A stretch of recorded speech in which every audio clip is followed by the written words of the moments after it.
In today's video, I'm going to teach you how to add a new column in Wrike.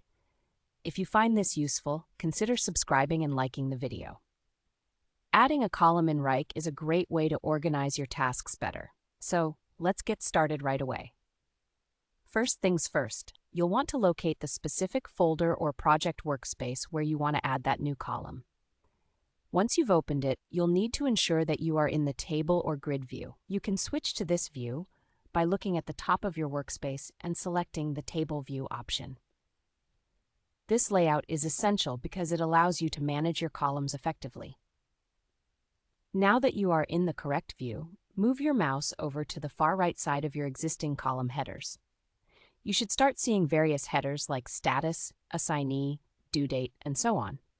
Here you'll notice a plus sign that you can click on. This plus icon is your gateway to adding that new column, so go ahead and click on it.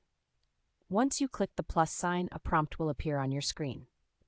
This is where the fun begins. You'll want to enter a clear and descriptive name for your new column. Think about what kind of information you want to track.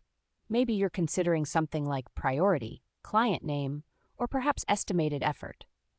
Choose a name that will make sense to you and your team.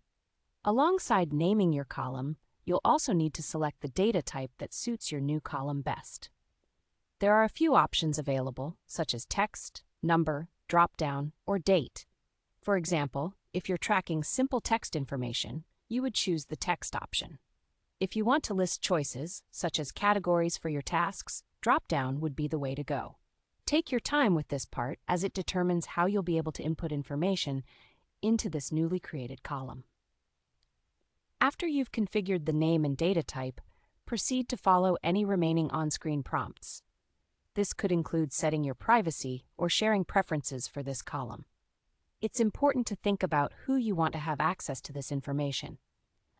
This step ensures that your new column is not only useful but also secure. Once you've confirmed all the settings and saved your new column, it will instantly appear in your table view. But wait, we're not quite done yet. You may want to position your new column exactly where you want it for better organization. You can easily do this by clicking and dragging it left or right to the desired spot among your existing columns. And just like that, you've successfully added a new column in Wrike. This simple step can really enhance your project management by allowing you to customize how you view and track information related to your tasks.